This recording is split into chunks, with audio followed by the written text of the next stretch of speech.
I was always taught that the back of your needlepoint should look as pretty as the front of your needlepoint.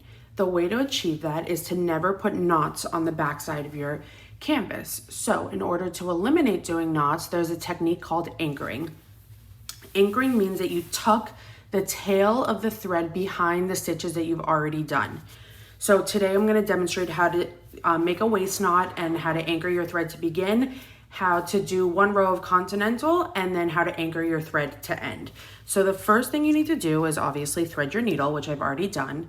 The second thing we're going to do is we're going to make a little knot at the end. This is my quick way of making a knot, but you can just, again, like tie a little knot like that at the end. Once you have your knot on your thread, you're going to take your canvas. When you stitch a continental, you always stitch from the right side to the left side. When you are anchoring to start a thread, you always want your waist knot 1 inch away from where you intend to put your first stitch.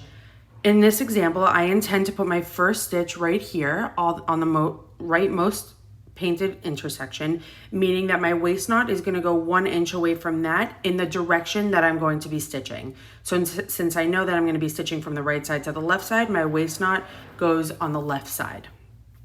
You start from the top of your canvas and you pull your thread until your knot stops you. You then go to where you intend to put your first stitch, which we already agreed was here on the rightmost side. When you stitch a continental stitch, you go from the bottom left of the intersection to the top right of the intersection. Again, bottom left to the top right. And you always move to the next empty hole. Bottom left to top right. It's important when you're anchoring your thread to begin that as you're stitching to the left, you cover your thread in the back. This will ensure that your thread will not move or get unraveled. So again, we're gonna go from bottom left to top right. And we keep moving all, oopsies.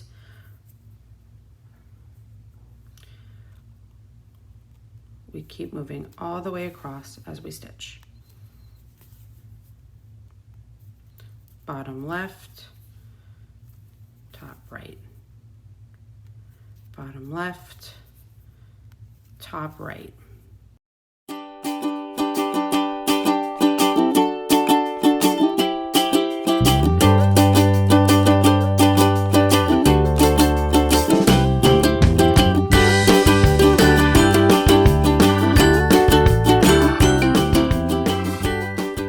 So here you can see that I fully covered the thread in the back, and this is what it looks like from the front.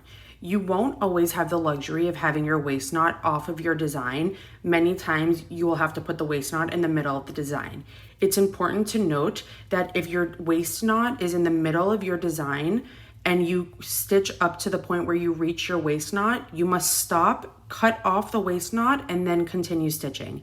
If you just continue stitching past the waist knot, you will skip a stitch. So here we reach the end of the line, we've reached the waist knot. What we do, you pull up on your waist knot so you get a little bit of extra thread here. You put your scissors underneath the knot and you just cut off the knot. Okay, so now we have our first line of continental, and our thread at this point should be on the back side of our canvas. Since we've already finished stitching the row, we don't need any more thread for this row, so we're gonna end the thread. What you do is you run your needle through the back of the stitches. You should try and get as close to 1 inch as possible of back stitches, and you pull it all the way through. You take your scissors and you just cut it off. This is what the front looks like of your continental stitches, and this is what the back looks like. There's no knot. You started and ended a thread behind these stitches and you can't even tell.